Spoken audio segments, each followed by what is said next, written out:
Okay, welcome once again, everybody, to the Meat and Potato Show, conservative talk and awesome rock. I am, of course, your host, Christopher Mader, and it is so wonderful to once again be filming here on the YouTube channel for the Meat and Potato Show. We've been doing our Groove Shark music, and I'm so happy to be back on that, doing some radio and some drop-ins and some comedy.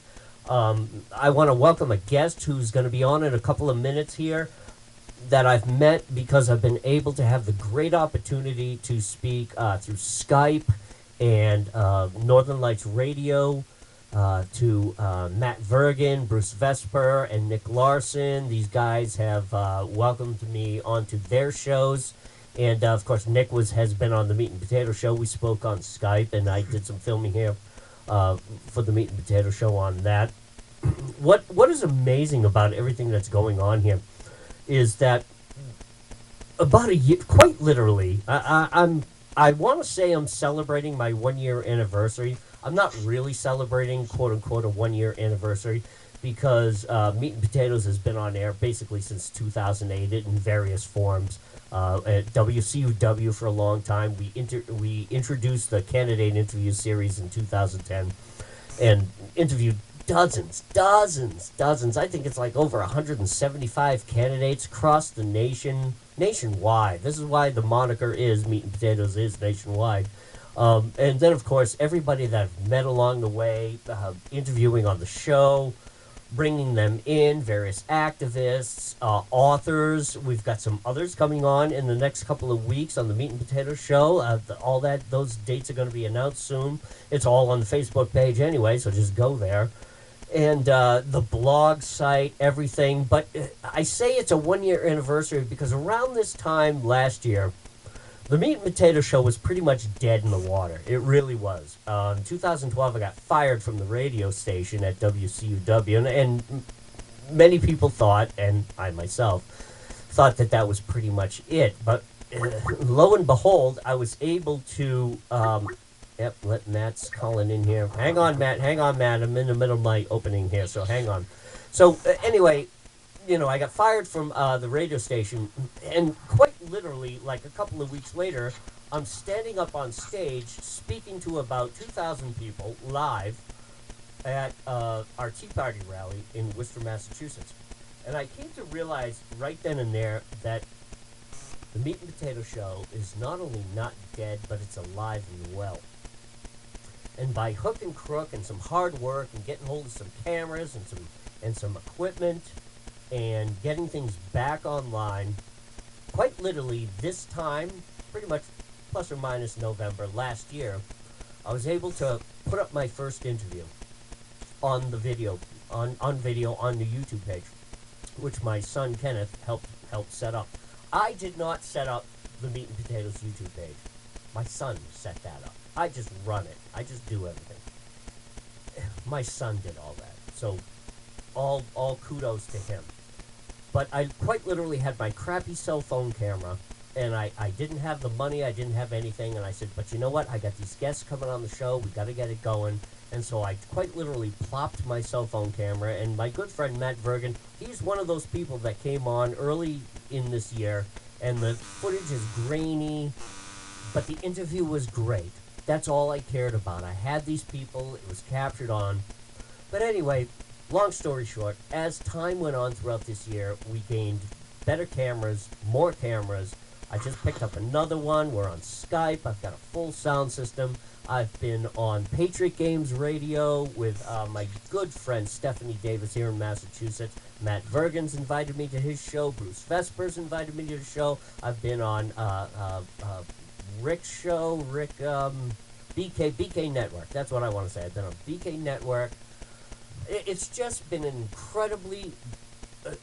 incredible year. Of course, the candidate interviews, and then I had my August 30th candidate symposium. It has just been nothing but a phenomenal growth. And I think this year alone has been the greatest growth year of the Meat and Potato Show since 2000, all of those years, from 2008 till 2012 when I got fired. I think 2014 just blows all of that away. And so, ladies and gentlemen, all the people that I've met, everybody that has been on the show, here we go once again. Ladies and gentlemen, I want to welcome to the show. Let's call in on Skype. He ran for Senate here in Michigan. We're going to talk about that. We're going to talk about the election. We're going to talk about Dear Bornistan, the Muslim terrorist enclave there in Michigan. Welcome to the show, Jeff Blue Sky Jones. Jeff, welcome to the Meat and Potato Show. How you doing tonight? Is he there? Oh, come on, Jeff. Add to group call. He's trying to call in. There we go. Here we go. Hang on. Hang on. This is what happens with Skype. Talk about growing. Matt, are you there?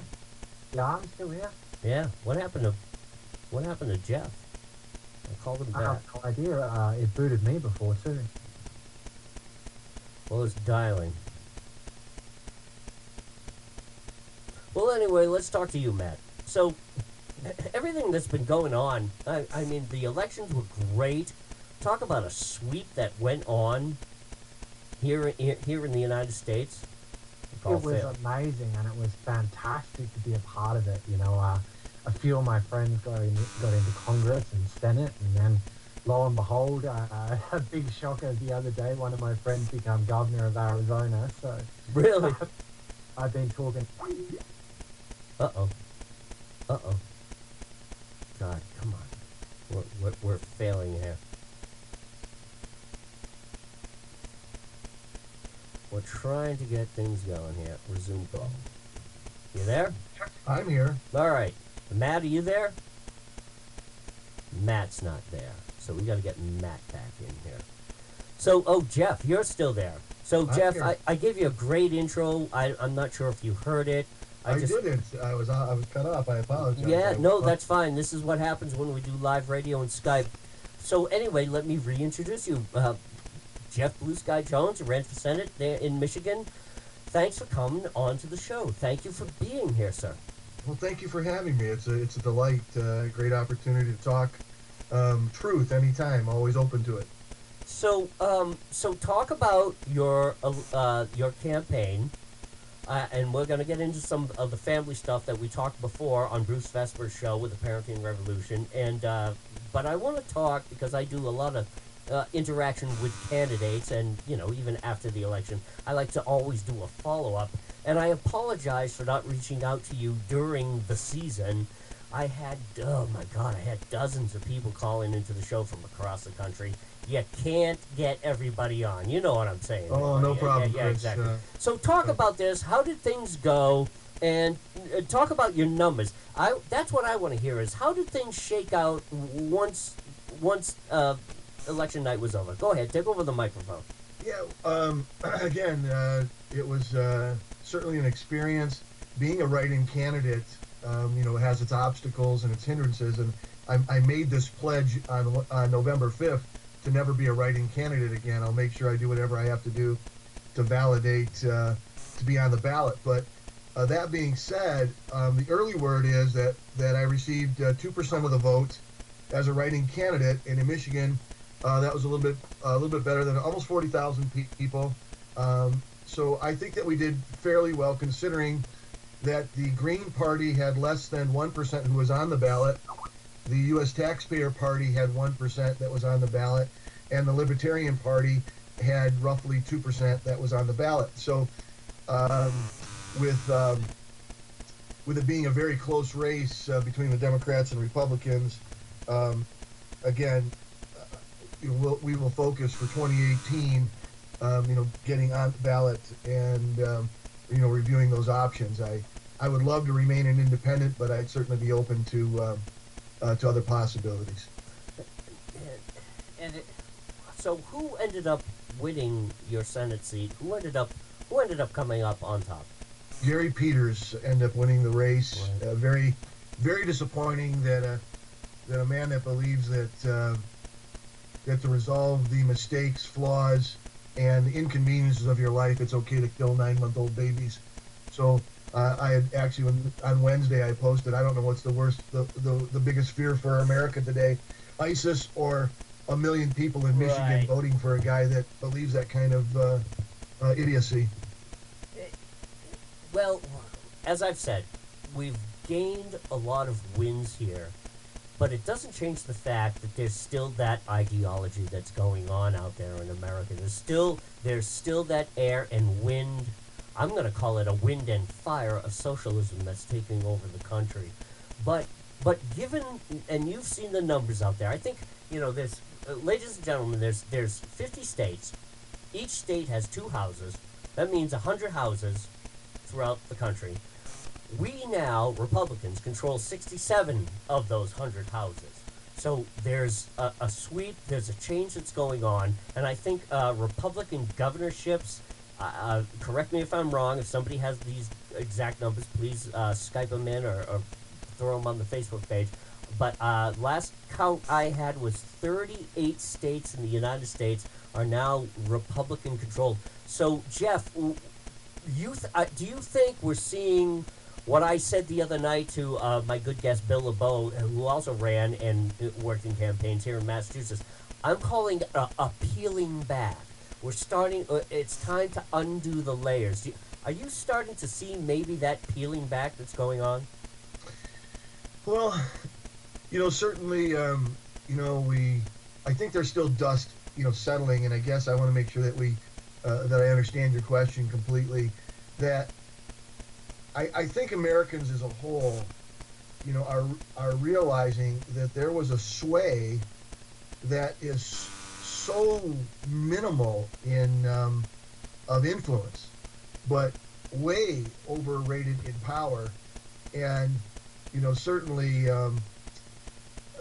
the expectation is that we'll see some movement, some open, and we will see the peeling back that's necessary now that we can actually expose the bills that have been stacking up on desks, expose the relationships, the legislative manipulation to line pocketbooks, and so I guess we'd call it a peeling back, and certainly that's how I certainly picture truth the same way in all things. It's just a matter of exposing rather than argument or debate. I think we can pull things back, and I believe that there is a resolve and a truth that stands, an ethical truth that stands higher than anything. I think as we expose those ethical truths, we can move forward as a nation and reclaim the lost 8 years of movement production for a constitutionally strong America. Sure.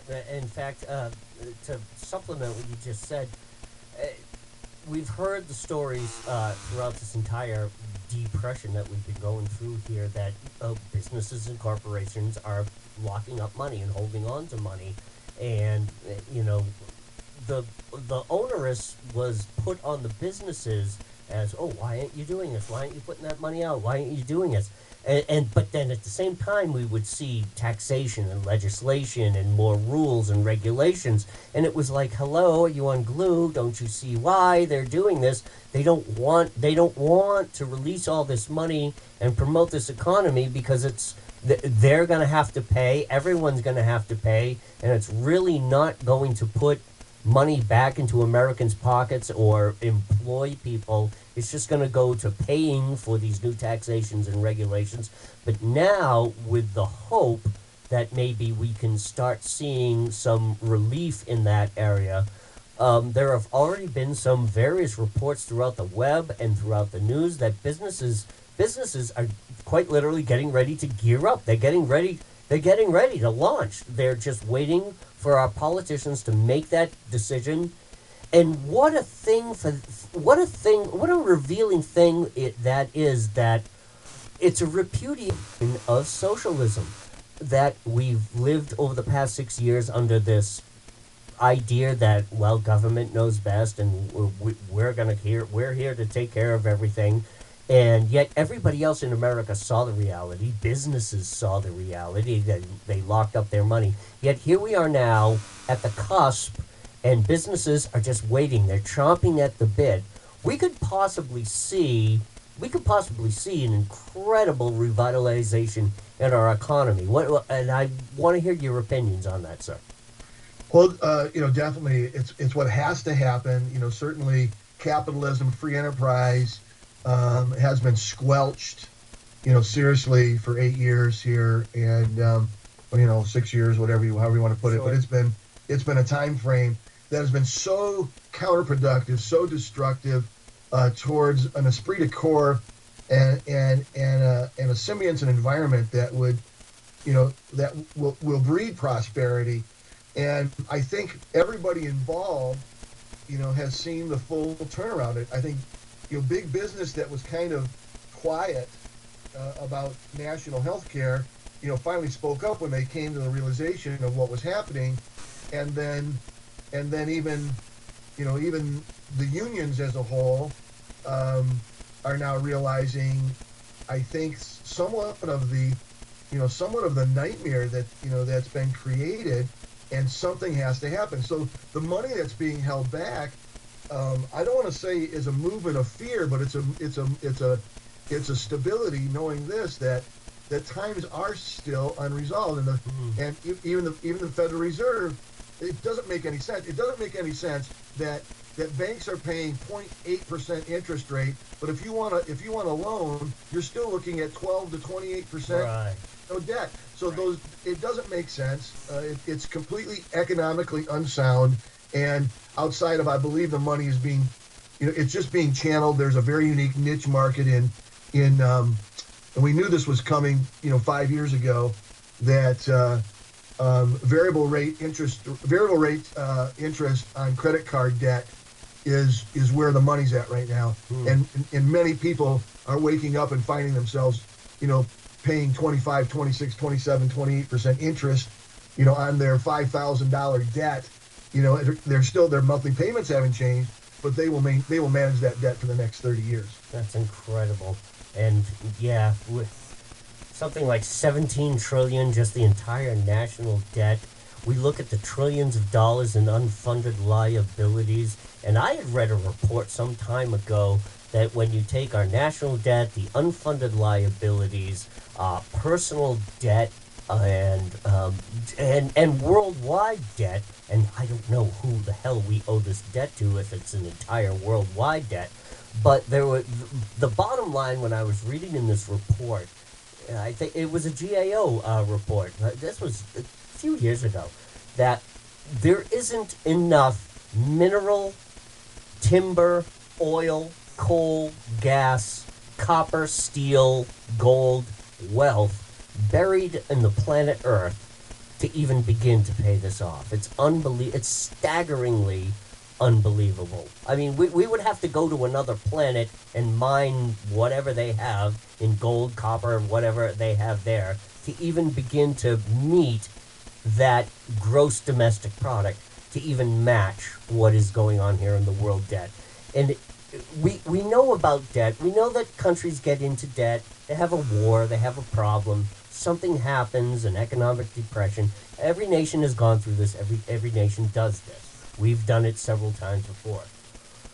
It seems now we're just doing it for the heck of it. Hey, whatever. Really? I mean, am I off there? Well, no, but this is what 99% of the world doesn't understand, is that debt is the real money today, and that we don't understand that when the Federal Reserve Board got created and the United States started publishing Federal Reserve notes, that's debt. That's not money. That's not real. It's not backed by anything. It's total speculation. It's all a fraud. And these are some of the things that, it's really funny that Bernie Madoff could go to prison for what he did based on what he was taught to do by the Federal Reserve Board. But it's because they do not want to settle this debt. People don't understand. For instance, if you have a 10% interest rate, that means that every 7 years your debt doubles. Sure. Okay? So if you understand this, when you start to put this thing into process, when you've got a $20 trillion debt that's growing, on some of these foreign bond markets and stuff at at 5, 6, 7, 8, 9, 10%. It is impossible. There's nothing possible that could happen because the minute we print more money, we create more debt. And so people don't understand how this whole process works. And the only way we can do is by exposing it, and this is what no one wants to happen. This is what was FDR's job, was to bury this with the American Bar Association and UCC codes to not let anybody understand that the United States is a bankrupt corporation handed by a set of trustees called the Federal Reserve Board. And they're making so much money, such ridiculous amount of cash flow.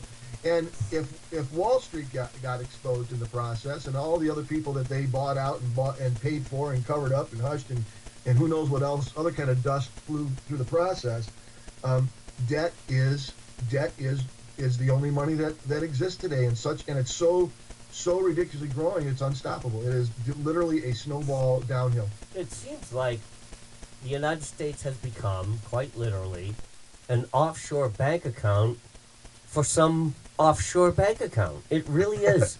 That's the only way. I've tried to study this. I've looked into it. I get lost in the numbers. I get lost in the rhetoric. But the bottom line that I get out of this is that it's like we're a shell corporation now. That's all I can say. Yeah. Well, and this is, certainly this is why, there's underlying, countries, trying to defunct the dollar, because again, people don't understand this whole process, how it all works. So if Brazil wants to buy steel from Russia, they've got to go take their dinero, change it to U.S. dollars, which are basically worthless debt. Right. And then they exchange it back, and give Russia money. Russia has to then exchange their money for U.S. dollars. And people are upset around the world, but this is nothing new. This is just 40, 50, 60, 70 years of, you're right, of let's put the ball underneath this shell, let's move it around, and let's see if you can guess where it's at. And that's why we're in bed with China. That's why Walmart's in bed with China. And for all the good that could be done, no one wants to expose the truth that this is so out of control. It's just it's trying to operate order inside of a mass chaos. Right. And it's the very reason why you cross the bar when you go to a court and you open that gate. You're no longer on U.S. soil. You're on federated land. Right. And you speak a whole nother language. The words seem the same, but they have a whole nother different meaning. And that's why, basically lawyers are linguistics, that just interpret words that we don't understand. And that's why they're written the way they do. No different than Rome when they created Latin, just so that they could keep the people in the dark. That's unbelievable. What a great analogy. You're in Michigan. Yes. Let's talk about, that's a local thing. And I mean local as in, okay, it's Michigan, it's its own state. It used to be an industrial hub. I mean, you have the Great Lakes right in your backyard, the shipping lanes, the industry that used to be there, the stuff that used to go to and fro across into Canada and from Canada into here, the jobs that used to exist there. Hello, you've got Detroit. Look what's happening there. What is going on? Is there any hope out there? Is there anything? Or is it just business as usual? I mean, what's going on in Michigan? Please educate me, sir. Well, Chris, certainly, I live on hope and I inspire on hope, and every day, it's what the whole world's looking for is hope. So I certainly want to make sure that I give a word of hope. And so I am hopeful for what can be. I believe there are some absolutely beautiful things happening inside the city of Detroit and in the suburbs. I was in Detroit campaigning, and they've done such a beautiful job with this unique area. There's an open park. You've got music all day long. You've got street vendors. You've got some great business going down there. some very unique opportunities there. Certainly, there's somebody's making a lot of money in real estate refurbishing, the whole sporting complex with the Tiger Stadium and Ford Field and the great opportunity of entertainment and arts of things that are happening down there. They've done a complete revitalization of the hospitals in Detroit. Some really, really great work taking place. I don't know where all the money's coming from, but someone's spending a lot of money down there, and certainly because property's cheap, there's probably some great tax incentives. There's some very unique brown property reclamation. If people don't understand that, it's old industrial area that has kind of been approved for rebuilding, despite what may have what went on there earlier. And even though a lot of the old has been leveled, there's some great things. I mean, it was one of my, and it's still one of my key ideas, and to do some very unique things. You talk about our water in the city of Detroit. There's a very unique area, what we refer to as the downriver community, and it was probably hit the worst because of it was just the suburbs of a lot of things. The steel mills closed. The chemical plants got weakened. Certainly the auto industry was devastated, and in my town alone, which is a fairly big community, had 1,500 homes foreclosed. On it in the last few years, and things are finally starting to revive. I see some new construction, so yeah, I'm hopeful. I'm very hopeful for what can be, but I think that we need to make sure that this is not, and I believe it is. I could be wrong. I just think a lot of the money has been government-funded projects. So this is not socialism at its best. This is the facade of socialism. So the government dumps a lot of money into communities, and the communities think, "Hooray! This is great. The government's good. Wow! This is the answer. That they're our savior." And then all of a sudden, someone's got to pay that bill, but because we live on the propensity to consume, we don't realize that. Okay, it's like going to Best Buy and buying a $2,000 new TV because you can buy it for $49 a month, but they don't tell you that the $49 a month never retires the debt. It just pays the interest on the loan. It's just $49 a month for the rest of your life, right? Yeah. And so this is what's happened. I think that a lot of money, and despite some of the lower interest rate, it's justifiable. So if the government says, okay, we're going to give you a 1% loan or a 2% or a 3%, it sounds very reasonable, but you still have to have people that have money in their pockets, to do this. And I don't think casinos are the answer, even though they built 4 or 5 of them now in Detroit. And we're doing the same thing here. We're doing the same thing here in Massachusetts. We've got a couple of places. Interesting, quick story, and many of my audience already knows this. I'm just going to rehash it, maybe if you don't know it, and anyone who's listening out there in the Michigan area, when you go to share this on your page, that we had dog tracks out here. My brother raised greyhounds, ran a small business, paid out the nose to make sure he was compliant, taking care of the dogs, vaccinations, care, the whole 9 yards. He had people crawling up his you-know-what with a searchlight to just make sure that place was up and up the way it's supposed to be. Anyway, here in Plainfield, Massachusetts, we passed a referendum years ago to close down the dog tracks, and the argument was the dogs, they're being mistreated, oh my God, it's so terrible. So they tugged at the heartstrings, and then of course an entire industry which had been here in Massachusetts for well over 100 years closed down. 30,000 people suddenly, poof, after election day, out of a job. Well, guess what? They took the dogs, packed them in crates, and moved them to another state so that they could race over there. Didn't do anything about the dogs. It didn't change the dog situation. It didn't change that. It just got rid of the industry. And now, here we are now. Now we have a closed dog track, a closed racing area, and now there's a mogul who's down there, and he's spending all sorts of money and putting up a casino. And so, you're right. It's that,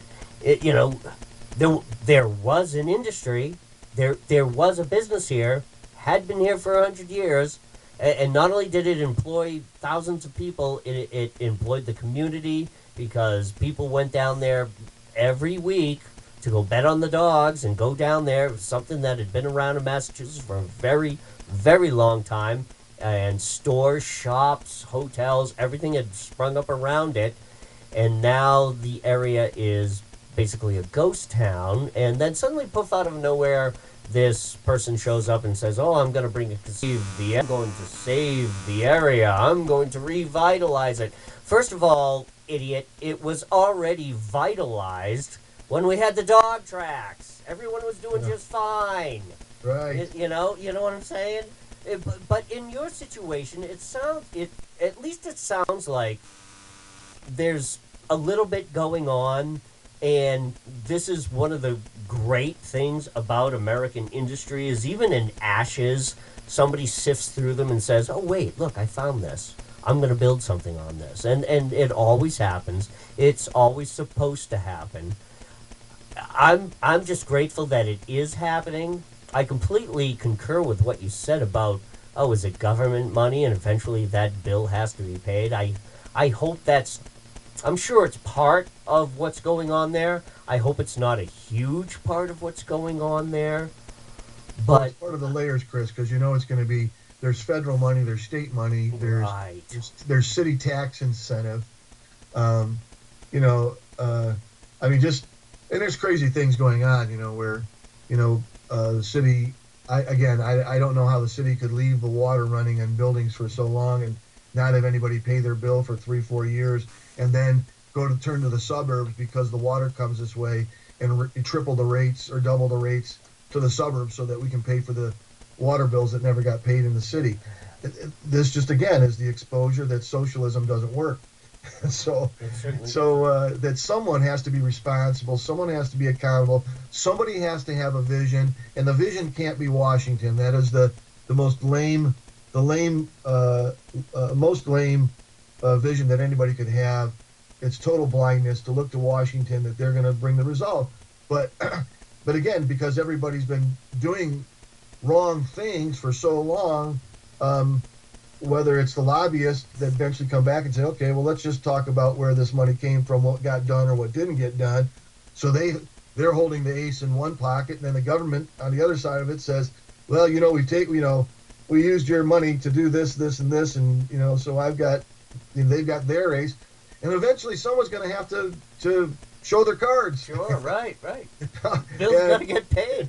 It's. You can only run the river for so long, and so finally there's a last turn, and so this is. But I think there's some great things. I envisioned there was a Great Lakes Steel had a beautiful piece of property off a very nice area that's called Grosse Ile, and it's an island out in the middle of the Detroit River, but very uniquely separated and bridged in two different ways, but.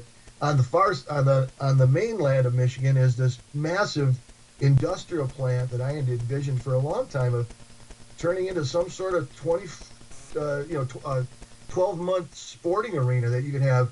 Not only could you have sailboat races and offshore races in the summer, but you could have snowmobiling and ice wind racing. With a massive amphitheater right on the river, and take that old rusty steel.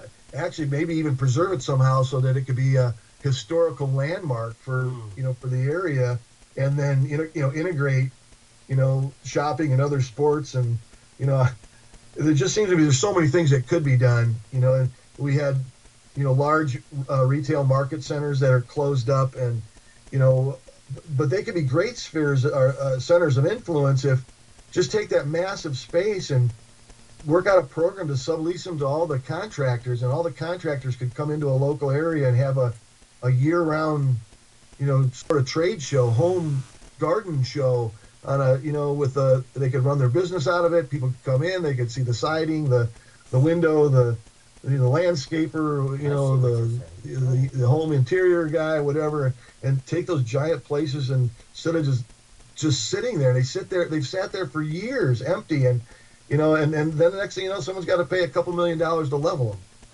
I'm talking about, I like that idea.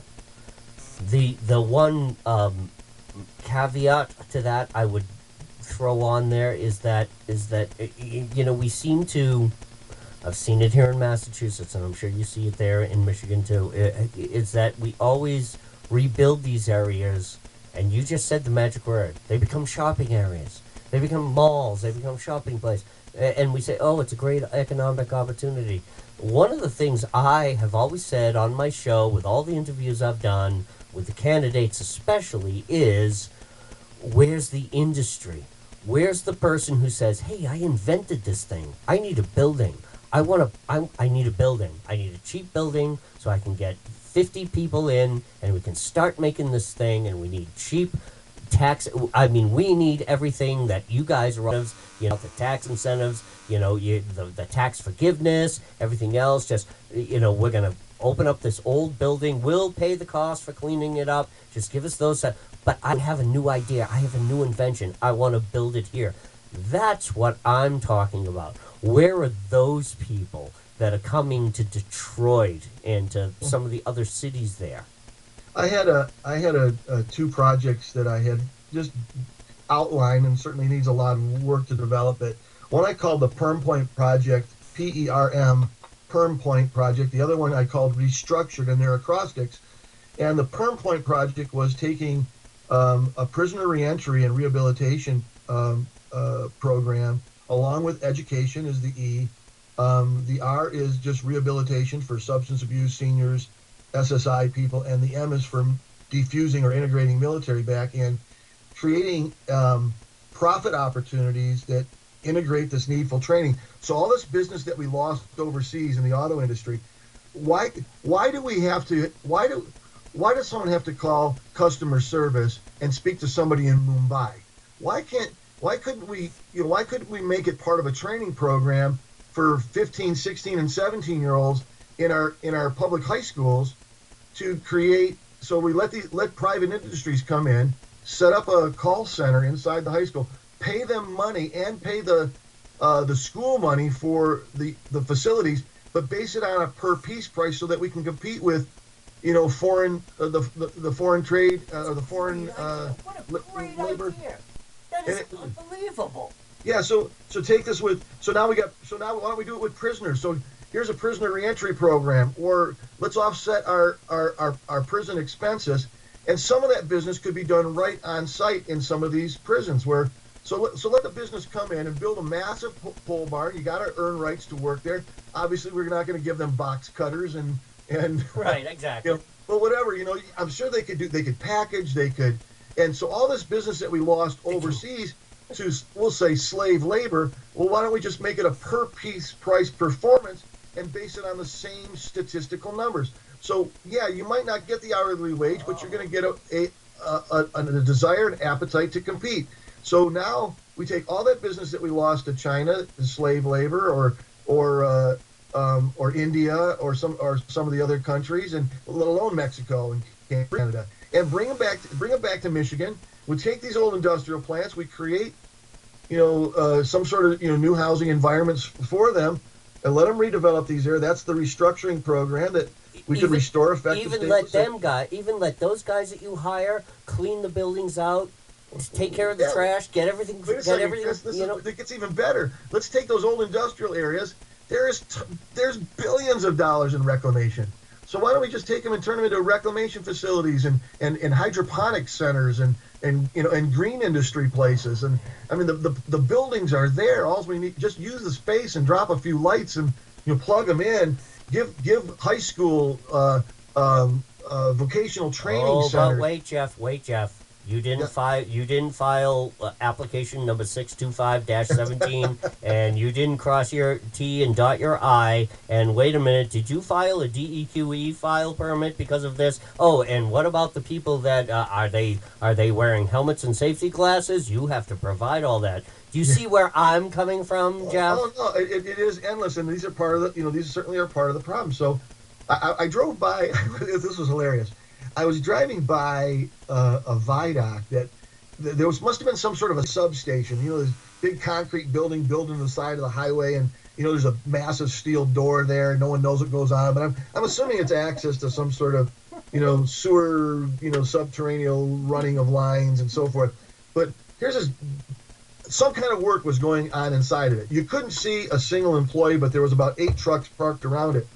But for the last 6 months, they posted this 16-foot long, 8-foot high plywood construction wall to staple all the rights and acts of equal opportunity, so that made sure that job site was everybody was compliant. That do we really need to? I mean, I just can't believe that we need to post stuff like, and they make it mandatory. But see, this is how government survives. So that they feed those things. No one's tracked that money. It goes into this massive cesspool hole, and it's so big and so intricate that they've got America totally snowed. For the trillions of dollars of debt, the reason why they continue to do it, because they know this money just doesn't stop, and through gas tax and estate taxes and sales tax and the hidden tax and then the growth taxes and then the graft goes into all this. Right. And that pool is gigantic. It's like a dragon's lair. You're looking at 40 to 60% have already reported on this, already spoken to candidates, already did this on my show. 40% of all federal money, and actually the numbers are plus and minus the same when the state decides to fund a program. You're looking at about 40% that goes to actually operating that program. You're looking at about another 15 to 20% that is quite literally, hold on to your hats, lost. Fraud, waste. Oh, I don't know where that money went. Oh, so-and-so. I gave that guy a $10,000 check to go buy a bunch of compressors. Well, where are the compressors? I don't know. So another 15-20% is just lost. So Well, you're looking at like anywhere from 50 to 60% of the money just. Wait a second. Let's go ahead and just throw the DOD into this one for a moment. Go ahead, man. Because here we go. Now we got some staff sergeant that knows that if he doesn't spend that money, he is not going to have money next year to do what he has got to do. So this is no longer, and this is old. This is old thought, and I know that, the particular case, has some specifics to it. But that's why we end up paying $560 or $1,000 for a toilet seat lid. That's right. Obviously, it closes silent, so it can go in a submarine. But there's still other. You really don't have to spend $1,000 to get a toilet seat to do that. They're called rubber pads. And buy one for $39, and I could drop that thing 100 times, and I don't think you'd hear the vibrations. Put some rubber pads on them. They cost 39 cents at Target. Absolutely. So then we're gonna spend about another $15 million in engineering STM standards to write some long thing that say this is the military standard for a rubber washer. Exactly. That's exactly right. That's exactly what would happen. So they get you coming and going, but that is the scam of all of it, and it's the exposure of this. The honest truth is, most Americans know this is happening, and we can't do anything about it. We hire people, and again, I have been a strong conservative all my life since I bought my first U.S. News and World Report when I was like 12 years old, my own subscription to it, and even though it's not a conservative really magazine as it could be today anymore, but that's what it was, 40 years ago. And so, but it floors me that no one has tracked that the issues haven't changed, Chris. I don't care who's been up to bat for 40 years. You're right. They just go back to the same, and they bury the issues. And that's why if someone would expose Roe v. Wade with the 14th Amendment today, there's no way that we couldn't get a majority of people to admit that life starts at conception, and that this is an injustice. Someone's got to speak for that unborn child, and this is murder, and someone's got to use this. It's no longer an embryo and fetal matter, blah, blah, blah. This is life. Because if I took an eagle's egg and came on your show with a hammer and started smashing it, I'd have SWAT team arresting me. But I can go ahead down the street and I can butcher kids at 9 months, up to 9 months. They watch them move. That's they right. feel them, and they don't. This is not life. It's blindness. It's idiocy, and it's a crime against America that someone's going to have to pay for someday. Exactly. Oh, geez, Jeff, this has been awesome. And I got to move on. I got to switch gears here. We're getting up to the quarter of the hour. I got to switch gears. I want to talk about, again, your state. I want to talk about what I affectionately call Dearbornistan. There's something like 30 terrorist camps here in America alone. Now, here in America, let's say the guy next door, your next door, my next door, anyone's next door.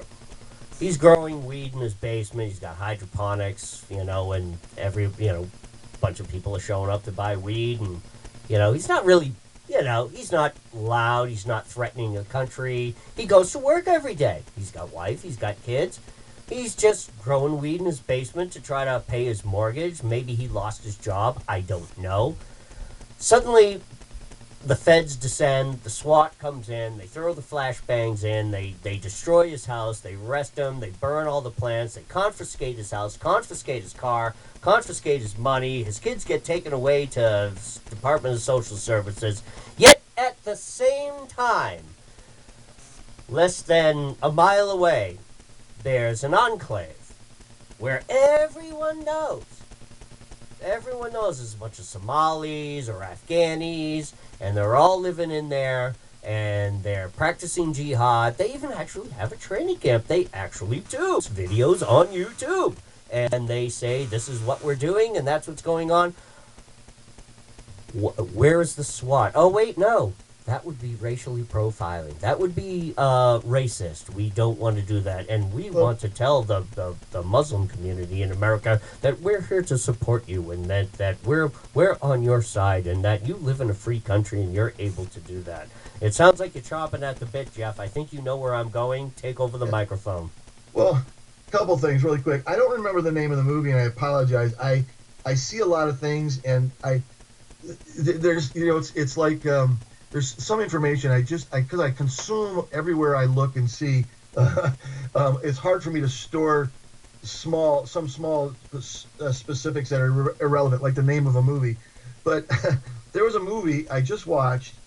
I forgot the actor's name. Kind of chubby, heavy set. He just describe the scene. I probably know it. I'm a big movie guy. Yeah, and he's in like France, and he's running some sort of sub entity, secretive terrorist organization, or spotlight, trying to spy out terrorist organization. No one knows they exist, and someone actually entered into their country, and I can't remember the name. It was based on true stories, and the last thing they wanted was the CIA, FBI, or whoever else was involved to get involved in his territory, because he has been watching these cell groups for 15 years, waiting for them, and so they know people die. They know they even put their own people in those organizations. They watch people die just so they can find. And the whole idea was to track money, where a guy was creating charity organizations, and he was a philanthropist, and he's a doctor, and he's talking about all these great things and helping children around the world. But if he had the right opportunity, he would take every once in a while money and he'd move it into this shipping company. And that was what they were waiting for. They're waiting for that connection, and they were going to find it. So the problem is that the authorities, or those who are supposed to know better than us, despite all the tracking technology and all the infrared and all the see-through, the buildings and follow people everywhere, the enemy of the state stuff, that it's obvious that there must be more involved, and probably because no one wants to find out, or no one wants to really expose, where does the buck stop, and where is the end of that trail? Where, once you get to this person, I mean, isn't really, that's the Bourne Identity, the Jason Bourne story series, and we're talking about movies. So where does all that stop, and who's going to cover up, and who's going to kill, who's going to lie, to make sure that they don't find out that someone was having a barbecue and America slipped a few Stinger missiles, through in the barbecue sauce, and this is the problem. And so we set these entities up, we set ISIS up, we leave all of our equipment for them. Yeah. And so what does it mean? All that's here. I have I have Middle Eastern friends that are Christians, but they live in that community. They live in the community, and so they have family that disowned them, just no different than the Amish might disown you if you all of a sudden started driving a car. They get disowned. They make a decision, but they have people in front of their stores walking back and forth, with punching their hands, trying to threaten the workers that are inside. And this stuff's happening here. ISIS is here. They cannot tell me that it's not here with the diplomatic immunity from all the different organizations. And these are the problems that we allowed this. We allow them to. They can ship stuff to America on aircraft, and we can't even look at the crates. This is just, and it's all done through the ambassadors, and, Sure. and their offices, and these are crimes against America. It's crimes against, and they let this play out because they know everybody does it. This is Go ahead. This is what I was saying about the guy next door. I mean, we pay attention to the guy next door who's selling pot. The guy next door who, somebody said, oh, he's got a gun. Well, I don't think he's got a registered gun. Well, he just owns a gun. Well, we're going to get into a Second Amendment thing. Fine, I'm not going to get into that. Guy has every right to have a gun. Yeah. Registered, not registered. It's called the Second Amendment. Is he using it to commit a crime? Okay, that's a different story. But the SWAT plow through his front lawn with MRAPs. They crash into his door. Or even just some guy who got on the internet and said, I hate Obama, I wish he would die, and he put it out on his internet. Boom. Show up the MRAPs and show up the SWAT. Boom, boom, boom. Meanwhile, like you were just saying, we've got these other groups that are openly practicing this stuff, but we have this weird oxymoronic mentality of, oh no, they have every right to practice their religion. They have every right. We don't want to offend them. Well, I think there's two things happening. One is, first of all, it is the abuse of the Constitution and its intent, and if it was defined and we kept strong on it, I don't think a single communist would ever want to come to America, and I don't think a jihadist would ever want to come to America if we upheld our Constitution. But it's been so attacked and so minimized by laws we now, so our laws, have superseded our Constitution, and every time we create a new law, we weaken our Constitution. The other thing is the rest of it's show, Chris. So it looks like, oh my goodness, well, yeah, if they can find, Jim down the street growing pot, then, oh my goodness, we better be afraid of him. This is just flexing a muscle in places that are totally irrelevant, or they need money. So the ATF needs some money. Let's go make some money. We're gonna go confiscate some stuff. We're gonna go sell it at auction. That. Wow, thank you for saying that. That's exactly what it is. It's revenue enhancement. Something like $3.6 billion last year alone, confiscated out of your pocket, my pocket, the guy next door growing pot. Out of their pockets, just confiscated. $3.6 billion. Was it spent on education? No. Was it spent on helping law enforcement? No. Was it spent on training law enforcement? No. No, it was spent on vacations, cars, MRAPs. It was spent on... there was a whole thing that on HBO, John Oliver from the Jon Stewart Show did a whole thing on his HBO about the confiscation, civil forfeiture. And what he had said, it's like, one police station went and bought a margarita machine at $3,000.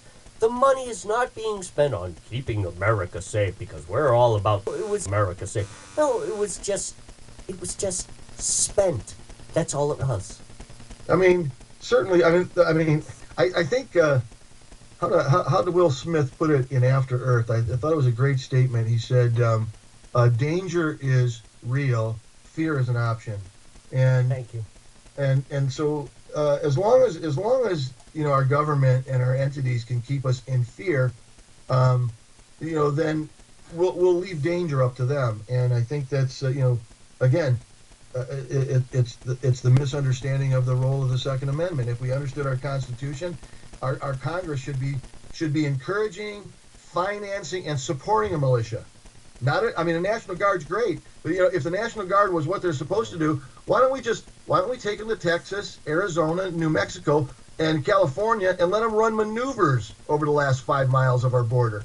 They have 2 weeks duty. They got to do every year anyway. So let's just send our National Guard down to our borders and start running maneuvers. I think if we start spinning some tanks on that sand, I think a few people have a few thoughts about coming across it. Exactly. Jeff. but yeah, it's the show. It's the revenue. It's all, again. It's love of money is the root of all evil. So it follows that hand. Again.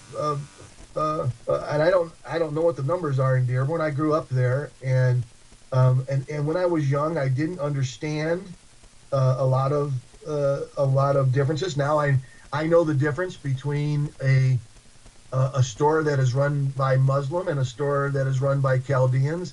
I identify those things right away. I know some certain dialects, and not that I speak it regularly enough, but me and my wife are actually studying just so that when we're sitting in a restaurant, we hear people talking, we want to know what's being said around us. That's interesting that you say that. That's interesting that you say that, because even here in Worcester, Massachusetts, we have everybody loves hummus.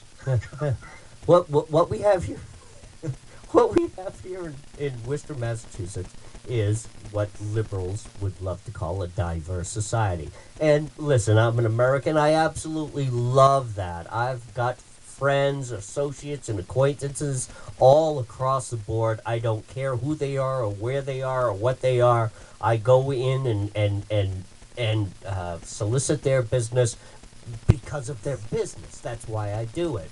But I see it because of this, because of attention to this, because of my show and because of just reality in itself. But I have to say, there are convenience stores run by Indians that I will frequent all day, and I have open conversations with these people, talk about the nicest people that you could ever meet. And then there are certain gas stations and other businesses that I don't always frequent, but I have to frequent them because of the time of day, or where I am doing what I have to do in the city, and it's like, oh, I got to stop in here. And I know that, and I'm going to say it because this is the Meat and Potato Show, and we are a No Apologies Network. Yeah, they're run by those other people, and it's like, you just know. It's like, oh, God, I got to deal with this guy. Oh, I got to deal with this guy.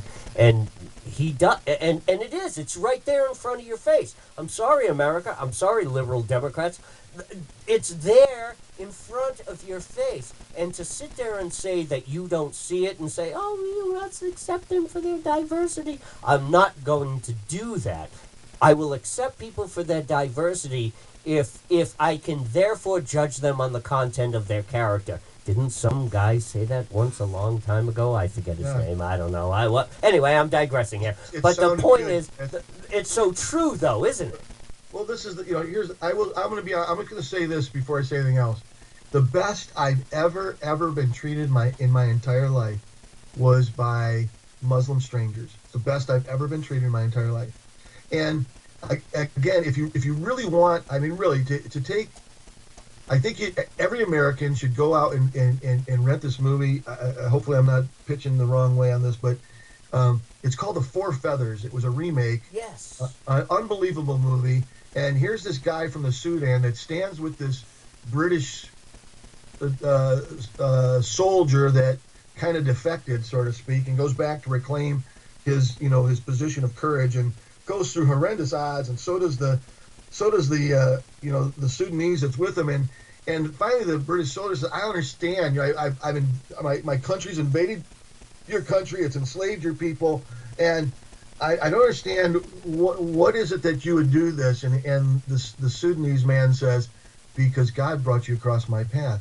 Now that is the beauty, and that is the beauty of peace. That is the beauty of relation way, treated the same way when I used to do some different type of contracting work, and as a as a pastor of a church, I've been invited to Sabbath meals and Hanukkah meals and celebration. Some of the greatest treatment ever. At the same time, the worst I've probably ever been treated is by some of the people from my own church as a pastor. And isn't that great though? Isn't that great though, Jeff, that you do meet those people and you see all of that? Isn't it?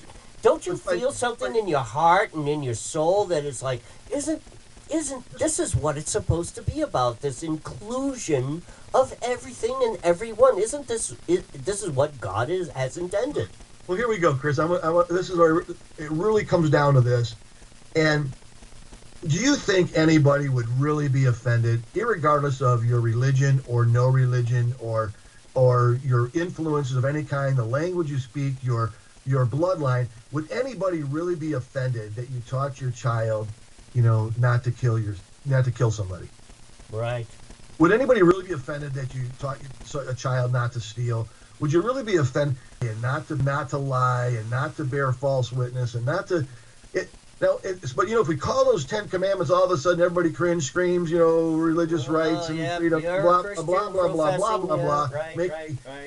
But this is ethical truth, right. And it's these ethical truths that are missing from everything, from our government, our medicine, our industry, our neighborhoods, our education. And if we could get back to teaching ethics, that's just truth, and I don't think anybody would be offended, because even all the diversities of these religions, it's really funny because I do study diversity of things because of the area I live in and the ministries I've worked in, and what the diversity or not, I want people, I want to be able to understand people, to make the connection. I just happen to believe truth exists in a particular spot, and if truth exists and preserved, I can take anything that anybody says and measure that against truth and find the flaw.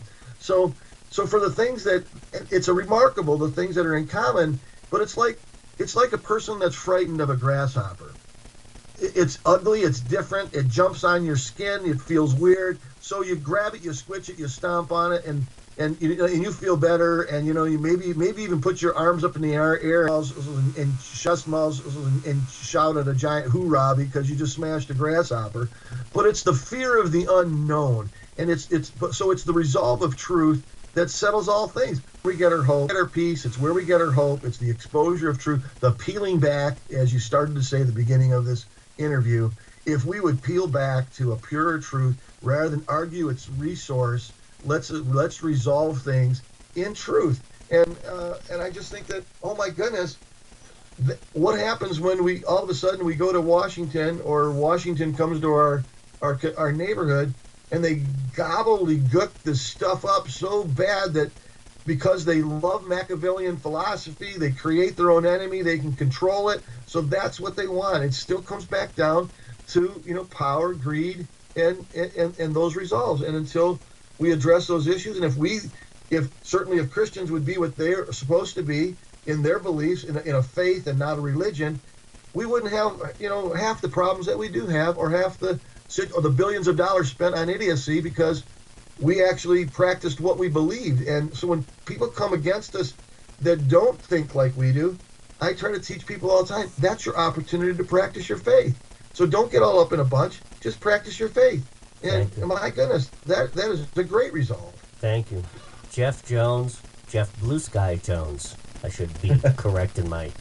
That's all right. Blue Skies is just a nickname. It's kind of fun. That's okay.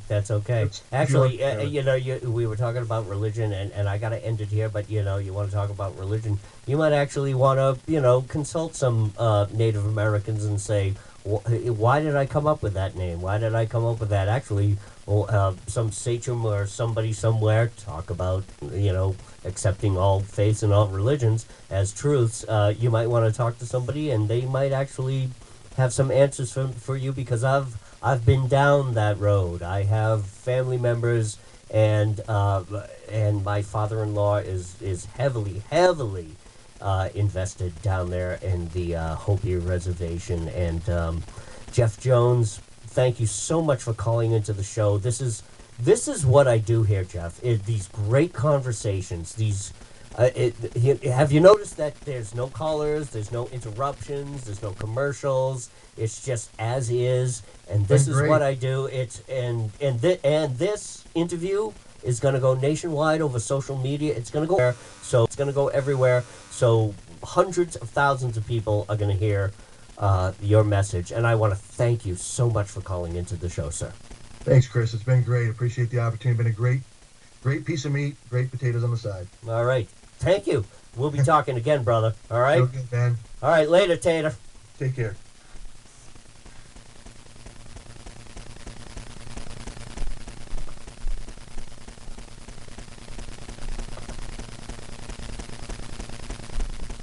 I think we're on.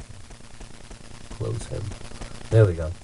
And that's what I do. What an interview that was. Absolutely phenomenal. Guy ran for Senate out in Michigan, ran as an independent, ran a write-in campaign. Oh man. Why aren't these the people that are leading our country? I mean, hello.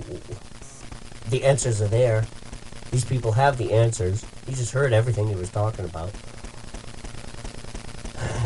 Well, it's because of everything he was talking about. It's the big money, and it's the government, and it's the lies, and it's who and what you know, and it's sad too. But he himself is encouraged by our win, and I'm encouraged. And Jeff will be back on the show. I was trying to get Matt Vergen on. Matt's not feeling too well. I was trying to get some other people on. And so this is one of the first interviews that I'm going to do. I'm going to do many more like this over the next couple of weeks. And, of course, into the end of the year and into next year. We're going to include Skype. We're going to include the Groove Shark channel that I'm doing radio on. And we're going to eventually start melding all of this together so that we quite literally get a radio show back on the air here on YouTube. He just sent me, Jeff just sent me a message, a big thumbs up on like. Thank you, Jeff. Thank you so much, man. So what we're going to do is we're going to start bringing more of the Skype, more of the Groove Shark, more of these other radio shows in here on the Meat and Potato Show. Everything's going to be filmed here, and eventually I'll be moving into my new studio at the first of the year, and it's just going to be amazing. It's going to be amazing. Jeff, thank you so much again for being on the show. Ladies and gentlemen, the Meat and Potato Show, conservative talk, and awesome rock.